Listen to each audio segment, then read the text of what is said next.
അസ്സലാമു അലൈക്കും. വലൈക്കും അസ്സലാം ബാബ.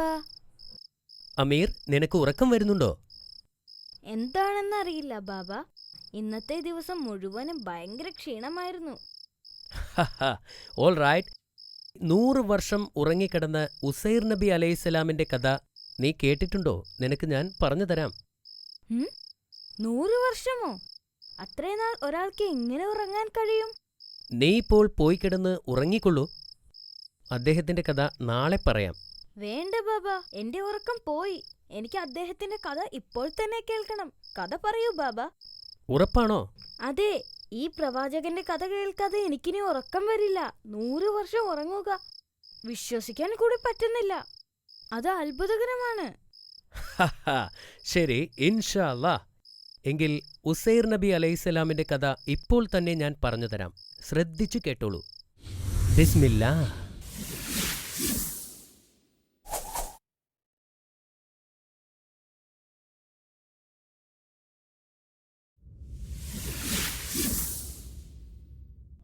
ഉസൈർ നബി അലൈഹിസ്സലാം ഒരു വിശുദ്ധനും ജ്ഞാനിയുമായിരുന്നു.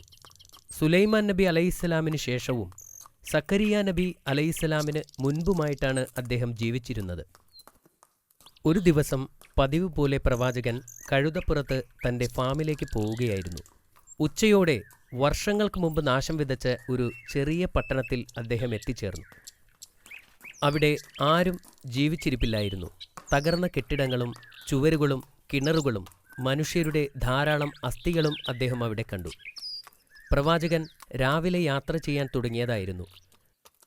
സൂര്യൻ്റെ ചൂട് കൂടി വന്നപ്പോൾ ആ പട്ടണത്തിൽ കുറച്ചു സമയം വിശ്രമിക്കാൻ പ്രവാചകൻ തീരുമാനിച്ചു. അദ്ദേഹം കഴുതപ്പുറത്ത് നിന്നും ഇറങ്ങി ഒരു മരത്തണലിലിരുന്നു.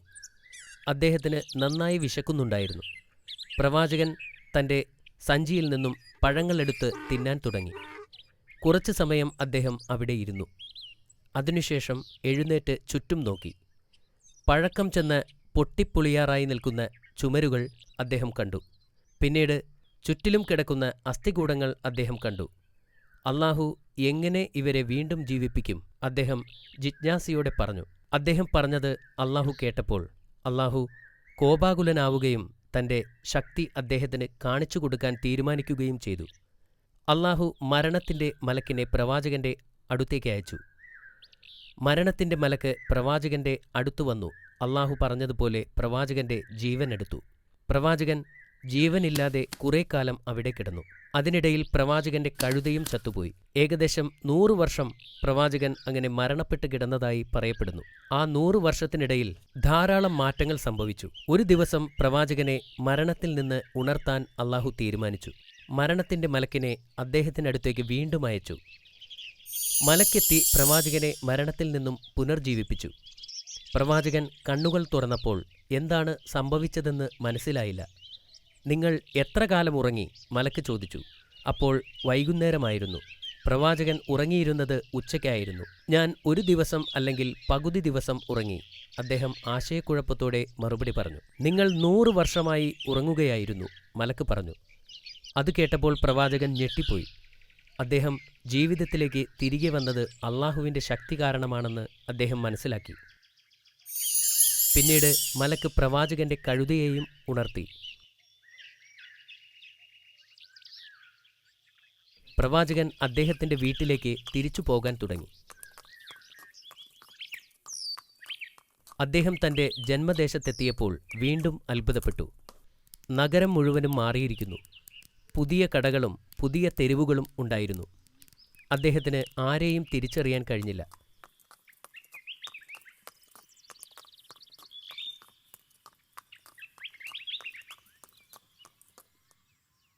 അദ്ദേഹം തൻ്റെ വീട്ടിലെത്തിയപ്പോൾ അവിടെയുള്ള ആരെയും അദ്ദേഹത്തിനും അവർക്കും തിരിച്ചറിയാനായില്ല. ഞാൻ ഉസൈറാകുന്നു, അദ്ദേഹം വീണ്ടും വീണ്ടും അവരോട് പറഞ്ഞു. എന്നാൽ അവർ തല കുലുക്കിക്കൊണ്ട് പറഞ്ഞു അവർക്ക് അദ്ദേഹത്തെ അറിയില്ല എന്ന്. അപ്പോൾ അദ്ദേഹം അവിടെയിരിക്കുന്ന വൃദ്ധയുടെ അടുക്കൽ ചെന്നു. അവർ അന്ധയാണെന്ന് പ്രവാചകൻ തിരിച്ചറിഞ്ഞു. ഇത് ഉസൈറിൻ്റെ വീടല്ലേ? അദ്ദേഹം ചോദിച്ചു. അതെ, അവർ പറഞ്ഞു. എന്നാൽ ആളുകൾ അദ്ദേഹത്തെക്കുറിച്ച് കുറേ കാലമായി മറന്നുപോയിരിക്കുകയാണ്. 100 വർഷം മുമ്പാണ് അദ്ദേഹം പോയത്. ഈ വൃദ്ധ സ്ത്രീ യഥാർത്ഥത്തിൽ ആ കാലഘട്ടത്തിൽ തന്റെ വീട്ടുജോലിക്കാരിയായിരുന്നെന്ന് പ്രവാചകൻ മനസ്സിലാക്കി. ഞാൻ ഉസൈറാണ്, അദ്ദേഹം അവരോട് പറഞ്ഞു. അള്ളാഹു എന്റെ ജീവൻ എടുത്തിരിക്കുകയായിരുന്നു. ഇപ്പോൾ 100 വർഷം പിന്നിട്ട് അള്ളാഹു എന്റെ ജീവൻ തിരികെ തന്നിരിക്കുകയാണ്. ആ വൃദ്ധ സ്ത്രീ അദ്ദേഹത്തിന്റെ ശബ്ദം തിരിച്ചറിഞ്ഞു. പക്ഷേ അവർക്ക് ഉറപ്പില്ലായിരുന്നു. അവർ പറഞ്ഞു, അള്ളാഹു ഉസൈറിന്റെ പ്രാർത്ഥനയ്ക്ക് ഉത്തരം നൽകും. നിങ്ങൾ ഉസൈറാണെങ്കിൽ എനിക്ക് കാഴ്ച കിട്ടാനും എനിക്ക് നടക്കാൻ കഴിയാനും അള്ളാഹുവിനോട് പ്രാർത്ഥിക്കുക. പ്രവാചകൻ സമ്മതിച്ചു. അദ്ദേഹം സുജൂദ് ചെയ്തു, അള്ളാഹുവിനോട് പ്രാർത്ഥിച്ചു. എന്നിട്ട് അദ്ദേഹം എഴുന്നേറ്റ് നിന്ന് വിരലുകൾ അവരുടെ കണ്ണിനു മുകളിൽ വച്ച് പതുക്കെ തടവി. എന്നിട്ട് അദ്ദേഹം കൈകളെടുത്തുകൊണ്ട് പറഞ്ഞു, അള്ളാഹുവിന്റെ ശക്തിയാൽ കണ്ണു തുറക്കുക. എന്തൊരത്ഭുതം! അവർക്കിപ്പോൾ എല്ലാം കാണാൻ കഴിഞ്ഞു. പിന്നീടവർ എഴുന്നേറ്റ് പരസഹായമില്ലാതെ നടന്നു. ആ വൃദ്ധയ്ക്ക് ഭയങ്കര സന്തോഷമായി. അവർ സന്തോഷത്തോടെ പറഞ്ഞു, അതെ, നിങ്ങൾ പറയുന്നത് ശരിയാണ്. നിങ്ങൾ ഉസൈറാണെന്ന് ഞാൻ സാക്ഷ്യം വഹിക്കുന്നു. അവർ പ്രവാചകനോട് അവരുടെ കൂടെ ചെല്ലാൻ ആവശ്യപ്പെട്ടു. അവരൊന്നിച്ച് അടുത്തുള്ള ഇസ്രായേൽ സഭയിലേക്ക് പോയി. 118 വയസ്സ് പ്രായമായ പ്രവാചകന്റെ മകനാണ് സഭയ്ക്ക് നേതൃത്വം നൽകുന്നത്.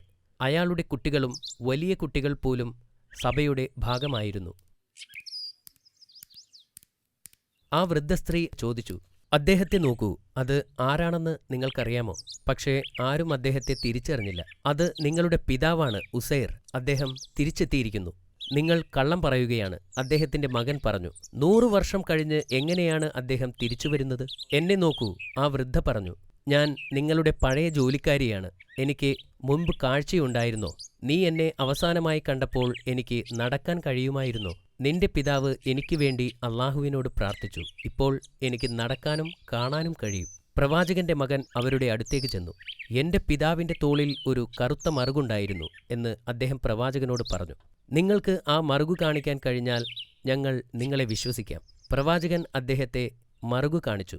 അത് തന്റെ പിതാവ് തന്നെയാണെന്ന സത്യം അദ്ദേഹം തിരിച്ചറിഞ്ഞു. അദ്ദേഹം തിരിച്ചുവന്നതിൽ എല്ലാവർക്കും സന്തോഷമായി. പ്രവാചകൻ ഉറങ്ങിക്കിടന്നിരുന്ന ആ സമയത്ത് ബാബിലോണിന്റെ ദുഷ്ടനായ രാജാവ് നെബുക്കദ്നേസർ അവരുടെ മതത്തെ നശിപ്പിക്കാൻ വേണ്ടി തൗറാത്ത് ഗ്രന്ഥത്തിന്റെ എല്ലാ പകർപ്പുകളും നശിപ്പിച്ചു. ലോകത്ത് അവശേഷിച്ചിട്ടുള്ള ഒരേയൊരു തൗറാത്ത് ഗ്രന്ഥത്തിന്റെ പകർപ്പ് മണ്ണിലെവിടെയോ കുഴിച്ചിട്ടിരിക്കുകയാണ്. അത് പ്രവാചകന് മാത്രമേ അറിയൂ. അള്ളാഹു വലിയവനാണ്, അദ്ദേഹത്തിന്റെ ഒരു കൊച്ചുമകൻ പറഞ്ഞു. തൗറാത്ത് ഗ്രന്ഥത്തിന്റെ അവസാന പതിപ്പ് എവിടെയാണെന്ന് ഞങ്ങളോട് പറയാൻ താങ്കൾക്ക് മാത്രമേ കഴിയൂ. തൗറാത്ത് കുഴിച്ചിട്ടിരിക്കുന്ന സ്ഥലത്തേക്ക് പ്രവാചകൻ ജനങ്ങളെ കൊണ്ടുപോയി. അദ്ദേഹം അത് പുറത്തെടുത്തു. ആ പകർപ്പ് കണ്ടപ്പോൾ ജനങ്ങൾക്ക് സന്തോഷമായി. അവരത് നഷ്ടപ്പെട്ടു എന്ന് കരുതിയതാണ്. ആ പുസ്തകം ദ്രവിച്ചു തുടങ്ങിയിരുന്നു. ചുറ്റും കുട്ടികളുമായി പ്രവാചകൻ ഒരു മരത്തണലിലിരുന്ന് ആ പുസ്തകം പകർത്തി എഴുതുകയാണ്. പ്രവാചകൻ ശ്രദ്ധാപൂർവം പഴയ ഗ്രന്ഥത്തിൽ നിന്നും വാക്കുകൾ പകർത്തി ഒരു പുതിയ ഗ്രന്ഥമുണ്ടാക്കി.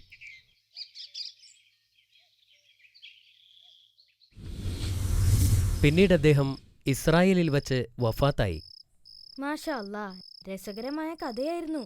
അത് 100 വർഷം ഉറങ്ങുക, ഇത് വലിയ അത്ഭുതകരമായ ഒന്നായിരുന്നു. ഇത് അത്ഭുതകരമായ ഒരു കഥയായിരുന്നു. പ്രവാചകൻ ഉറങ്ങിക്കിടന്ന ആ തകർന്ന പട്ടണത്തിന്റെ പേരെന്തായിരുന്നു? ചിലർ അതിനെ സൈറാബാദ് എന്നാണ് പറയുന്നത്. ശരി, ഇനി ചോദ്യത്തിലേക്ക് കടന്നാലോ? ചോദിച്ചോളൂ.